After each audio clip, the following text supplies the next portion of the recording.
tenga mucho cuidado con querer tomar un versículo y hacer un pretexto para querer complacer su carne. ¿Están aquí? En otras palabras, en aquel tiempo, todavía en Jerusalén, de hecho, Dios me dio la oportunidad de ir a Jerusalén. Y cuando estuve en Canaán, donde Jesús convirtió el agua en vino, nos dieron a probar de lo que significa un aproximado del vino que Jesús había convertido el agua en vino. Y es un vino dulce, no es un vino fermentado, no es un vino alcohólico.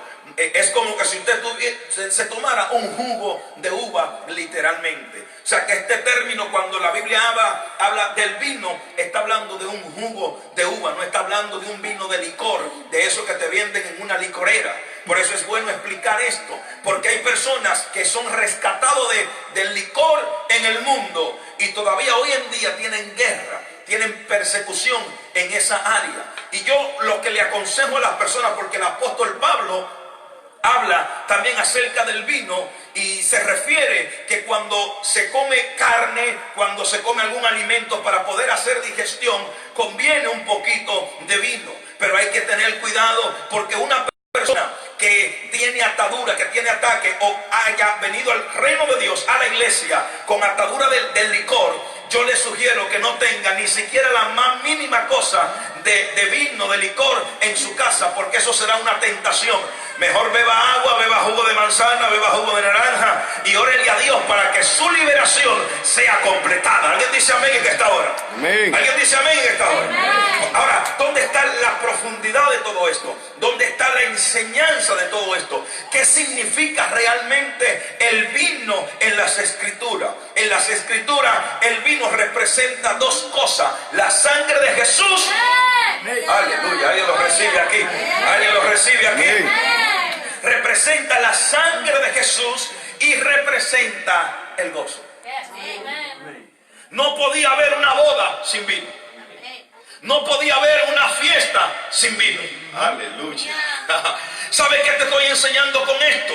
Que cuando Dios le dice a Moisés que le iba a entregar la tierra prometida, inmediatamente se pensaba en ese fruto. Por eso cuando Josué y Caleb y los demás espías fueron a espiar la tierra, dice que los ramilletes de uva eran gigantes. No eran como esos que venden en Walmart, en H-E-B, nada que ver con eso. Una sola fruta era como del tamaño de este puño, imagínense eso. Era una tierra prometida, era una tierra que fluye leche y miel, literalmente. Por lo tanto, cuando Dios le dice que le iba a entregar la tierra y que los espías van y ven todos esos frutos, pero que también ven gigantes que estaban allí, porque hay dimensiones de gozo que tú tienes que conquistarla, que tienes que derribar gigantes, que para tú poder experimentar un nivel de gozo, tienes que reprender todo espíritu de depresión. Hay personas que piensan que las cosas van a ser fáciles y no es así. Nos vamos a enfrentar a gigantes, pero en el nombre de Jesús los vamos a derribar. En el nombre de Jesús los vamos a derribar. Amén.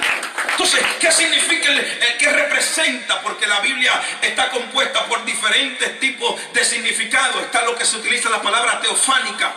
Está lo que significa la palabra imagen, está lo que significa la palabra pesá, está lo que significa, aleluya, los diferentes significados como lo que es teofanía, que fue la representación de lo que Dios le mostró a Moisés cuando le dijo: te voy a mostrar mi espalda. Es decir, que hay representaciones que te muestran una deidad de parte de Dios. En la columna de nube vemos una manifestación de Dios. El maná que salió del cielo, vemos una representación de Dios. ¿Qué dijo? Yo soy el pan que ha descendido del cielo, no como el que comieron sus padres, porque ellos comieron y murieron, mas el que coma de mí va a perseverar para siempre. Por eso Jesús le dijo a sus discípulos: cuando ustedes coman de este pan representa mi cuerpo. Mi cuerpo. El que tiene a Cristo tiene el pan de vida. Dile al que está a tu lado: no te vas a morir de hambre. No te vas a morir de hambre. Cama. Le estoy hablando a alguien serio aquí. Dile, no te vas a morir de hambre. ¿Te falta gozo? Tranquilo, que mientras Jesús esté en tu fiesta, no te vas a morir de gozo. Aleluya. No hará falta ninguna otra cosa, porque donde está Jesús, Él puede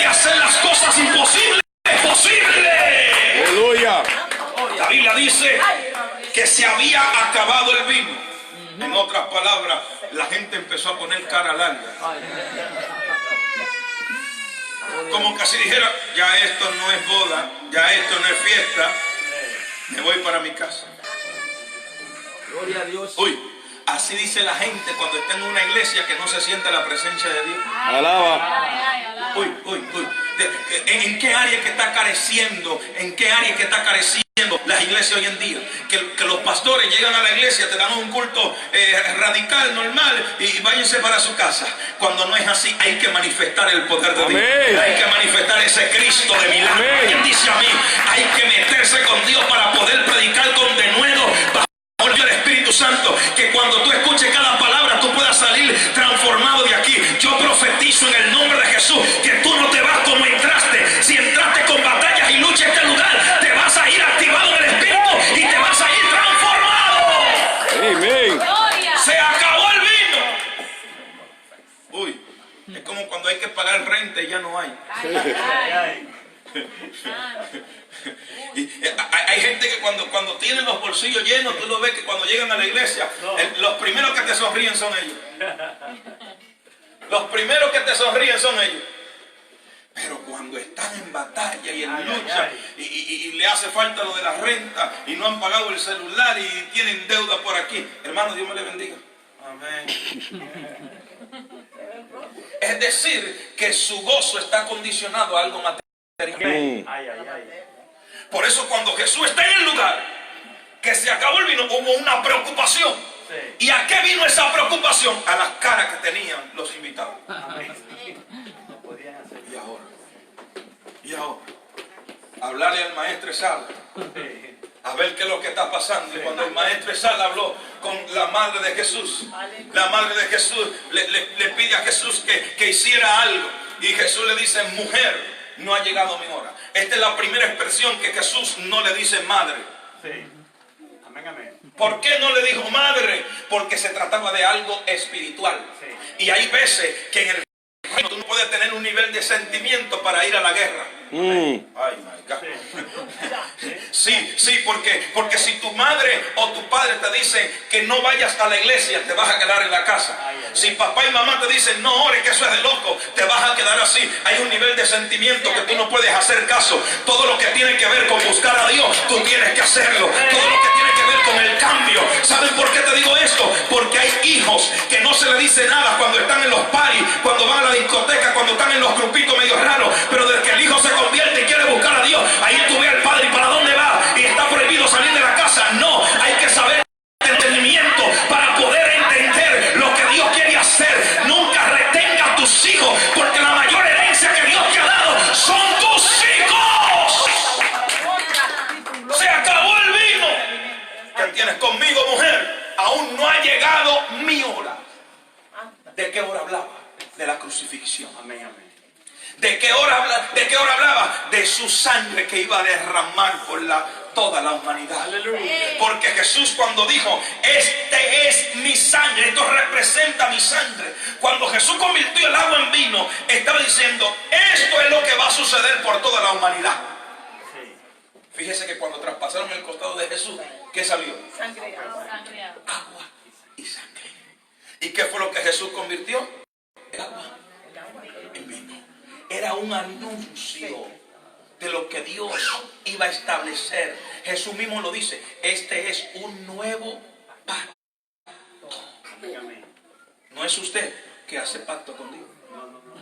Escúcheme, no es usted que hace pacto con Dios, es Dios que hace pacto contigo. ¿Por qué? Porque nosotros variamos. Un día somos calientes, otro día estamos fríos. Un día amamos y otro día no sabemos si estamos seguros. Pero Dios cuando te dice que te ama, te ama. Amén. En otras palabras, usted no puede hacer un pacto con Dios, porque si usted le dice a Dios, te prometo que estuvo acondicionado. En otras palabras, alguien que ama de verdad no le importa cancelar una cita con tal de tener una cita con Dios. Alguien puede adorar a Dios en esta hora. En otras palabras, no eres tú que hiciste pacto con Dios, fue Dios que hizo pacto contigo. ¿Y cuál fue ese pacto? Que enviaría a Jesús por nuestros pecados para traernos salvación. Y ese gracias a Jesús nos ha dado salvación. En este día de San Kimi podemos agradecer y dar gracias a Dios por ese sacrificio que hizo Cristo Jesús en la cruz del Calvario. Se acabó el vino, se acabó el gozo, pero ahí estaba el que lo suplía todo. Traedme agua. ¿Y por qué no le dijo vino? Diga conmigo, porque no había. Diga conmigo, porque no había. Porque no había. Vamos, diga más fuerte, porque no había. Porque no había. Entonces, ¿qué le está enseñando Jesús con esto? Tráiganme de lo que ustedes tienen, porque yo les voy a dar lo que le hace falta. Aleluya. Oh my God. Santo. Come on. Estoy hablando con alguien que quizás en su corazón está batallando con ciertas cosas, con ciertas batallas. Y hoy Dios te está diciendo, tranquilo, ven a mí que yo te voy a hacer descansar de todas esas cargas. No hay tiempo para quejarse, no hay tiempo para sentir temor o para sentir miedo. Cuando tú estás con Jesús y Jesús está contigo, tú eres un hombre y una mujer victoriosa en Cristo Jesús. Se acabó el vino, se acabó el gozo, no importa, tenemos a Cristo Jesús de nuestro lado, y mientras tengamos a Jesús nunca nos hará falta nada. Aleluya. No nos hará falta nada. Gloria a Dios. ¿Por qué? Porque Cristo lo puede Todo. todo. Vino y pan. El vino representa el gozo, el vino representa el nuevo pacto. Pero ¿qué representa el pan? El sustento, la palabra de Dios, el alimento. Si usted no se alimenta de la palabra de Dios, cualquier persona lo puede engañar. Cualquier persona lo puede destruir. ¿Saben por qué? Porque Houston es uno de los lugares donde está reportado que hay de todo tipo de doctrina. Doctrina de demonios, doctrina de error, doctrina de las nicolaitas, doctrina jezabélica, doctrina de cosas que te desconectan de las palabras de Dios. Y es por eso que hay mucha gente flaca espiritualmente hablando. Es por eso que hay mucha gente en el esqueleto. Ay, se fueron. Es tan serio. Le voy a dar unos minutos para que el alma vuelva al cuerpo. Y yo aprendí algo. Y es que Cristo no viene por un esqueleto. Cristo viene por un cuerpo llamado la iglesia. Dile al que está a tu lado, aliméntate de la palabra de Dios para que te encuentren como un cuerpo y no como un esqueleto. Porque cuando el profeta vio el valle de los huesos secos, que vio todas estas cosas y habló con Dios, y Dios le dijo, vivirán estos huesos, y él le dijo, solo tú, Jehová, lo sabes. Y empezó a profetizar hasta que de los cuatro vientos sopló un viento como ese viento que va a soplar aquí en este lugar, como ese viento que está soplando en Houston, Texas, como ese viento que está soplando en tu familia, como ese viento que va a agarrar a tus hijos y lo va a llenar de carne, pero sobre todo lo va a llenar de la unción del Espíritu Santo. Aleluya. Santo. Se llama el Espíritu de Dios. Ruja Hakadesh. Gloria a Dios. Espíritu en movimiento. Quizá hay dos o tres que dicen, este apóstol si grita. Prefiero gritar que estar en silencio. Ay. Santo. Uy. ¿Están aquí todavía? Amén. ¿Están aquí todavía? Amén. Se acabó el vino, se acabó el gozo.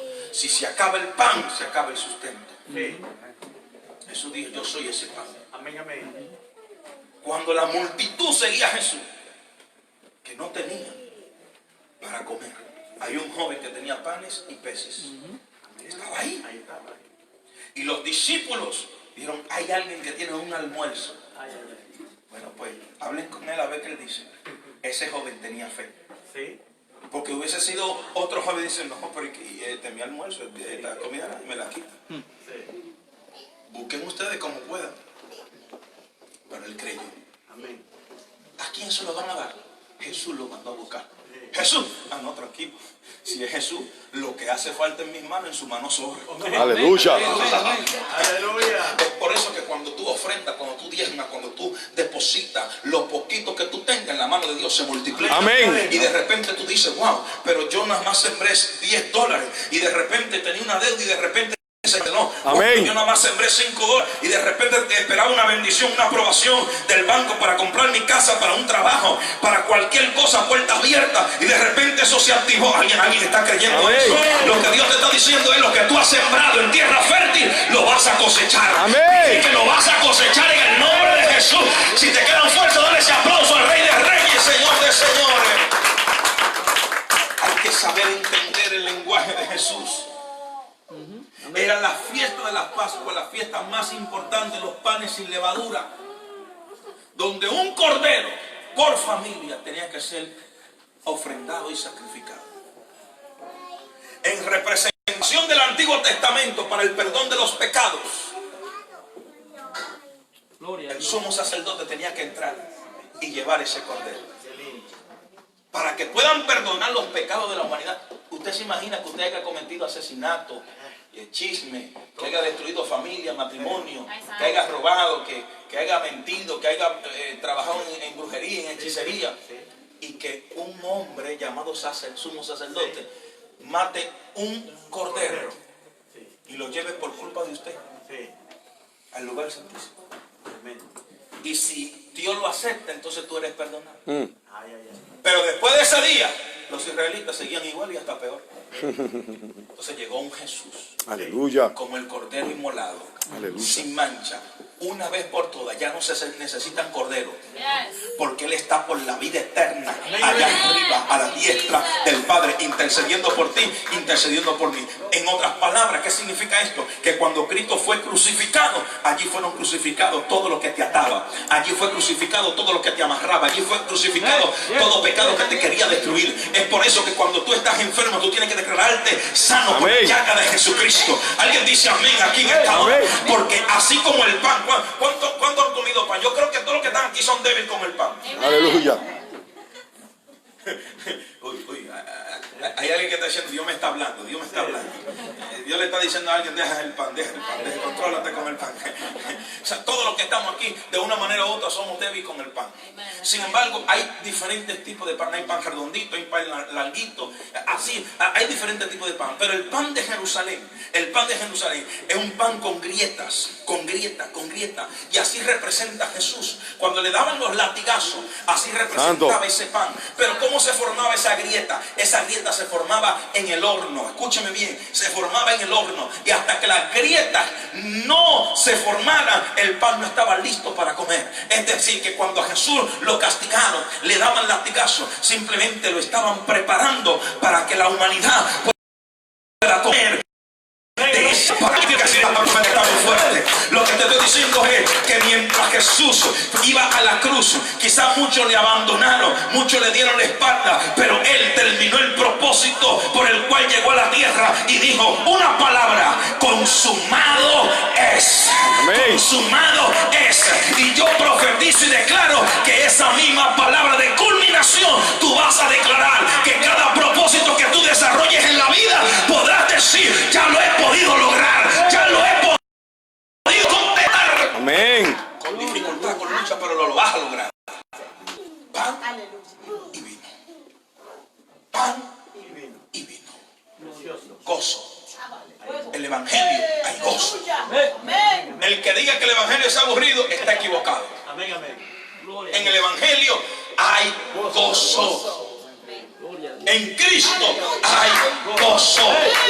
En el Señor hay gozo. ¿Cuántas personas sufren de depresión, de lucha, de batalla, problemas en el corazón, problemas para perdonar, lucha, guerra en su mente, y tienen que ir donde un psicólogo, tienen que ir a que le lean la mano, la carta? Ay, por favor. Gente que quieren que le lean el futuro en una bola de cristal. Si esa bola de cristal se cae, se rompe y se te rompió el futuro también.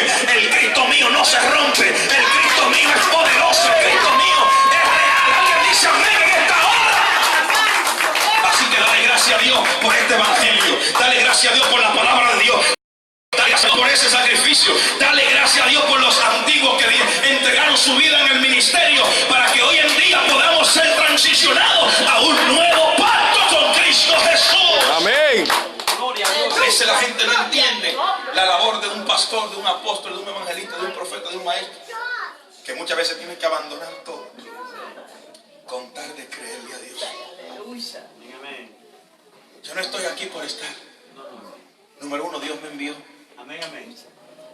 Y número dos, soy un sobreviviente. Gloria a Dios. Porque de todos los países que Dios me ha enviado a predicar su palabra, Él me ha respaldado. Aleluya. ¿Por qué? Porque me he entregado a Él en cuerpo, espíritu y alma. Esto es un evangelio verdadero y real. Amén, amén. Pan y vino, gozo, palabra, sustento. Jesús es ese pan de vida, iglesia. La gente puede encontrar felicidad en el dinero, puede encontrar felicidad en algo material, pero el gozo solo te lo da Cristo Jesús. Amén, así es. Oiga bien, es muy diferente hablar de gozo que hablar de felicidad. Oiga bien, usted se puede sentir feliz al lograr algo en la vida, pero cuando eso se acaba, se te acabó la felicidad. Entonces el gozo es algo que va más allá de una felicidad. ¿Por qué? Porque cuando tú tienes una bendición, tú te gozas, pero aun cuando esa bendición se va, tú sigues gozoso. Amén. ¿Alguien lo entendió? Aleluya. ¿Cuántas personas se ponen felices cuando le dan un trabajo? Levanten la mano los que por tiempo no han trabajado, pero después lo llaman y le ponen el trabajo. Amén, amén, amén, amén. Qué felicidad se siente. Pero cuando te quitan el trabajo, se fue la felicidad. Ahí la quejada como que, así como La Máscara. ¿No han visto esa película? Gloria a Sin Dios. embargo, hay otros hijos de Dios que le dan el trabajo gozosos, siguen buscando a Dios, siguen congregándose. Y aun cuando le quitan el trabajo, es cuando más se gozan y más buscan de Dios. Amén. Ese es el gozo del Señor. Denle un aplauso a Dios fuerte. Gloria a Cristo. Un nuevo pacto. ¿Cuál es ese nuevo pacto? Jesús dice, esta es la señal. Necesitamos un lugar para celebrar la Pascua. Para hacer la Santa Cena necesitamos un lugar. Y le dijo a Pedro y a Juan. Le pudo haber dicho a alguien más de los discípulos, pero quiso decirle a Pedro y a Juan. Diga conmigo, tenían llave. Tenían llave. Vamos, diga conmigo, tenían llave. Tenían llave. Cuando en Samaria hubo un avivamiento a través de Felipe, dice la Biblia que Felipe solo bautizaba en agua. Y tenían que mandar a buscar a Pedro y a Juan, porque tenían llave. ¿Qué tipo de llave tenían? Una llave sobrenatural llamado Espíritu Santo. Aleluya. Amén, amén. Poder de Dios. ¿Por qué? Porque Pedro y Juan son los únicos que se registran que iban a la hora novena a la oración. Amén. A buscar el Señor, a buscar ese poder. Jesús dice, Pedro y Juan, prepárenme un lugar. ¿Y cómo se llamó el lugar donde ellos prepararon? Aposento alto. Porque el lugar donde Jesús quiere cenar contigo es un lugar alto. Y los lugares altos en las Escrituras representan la presencia de Dios. Amén, amén. La habitación con el Eterno. Amén. El lugar donde descendió el Espíritu Santo fue en un aposento alto. Es decir, que Dios te va a sacar de la llanura y te va a llevar a los niveles altos. Alguien lo recibe en esta hora. Alguien lo recibe en esta hora. Hoy Dios le está diciendo algo. Cuando veas la señal, y con esto voy a terminar. Cuando veas un hombre, lo dice las Escrituras, cuando veas un hombre que carga un cántaro, pero no dice solamente cántaro, ¿qué más dice?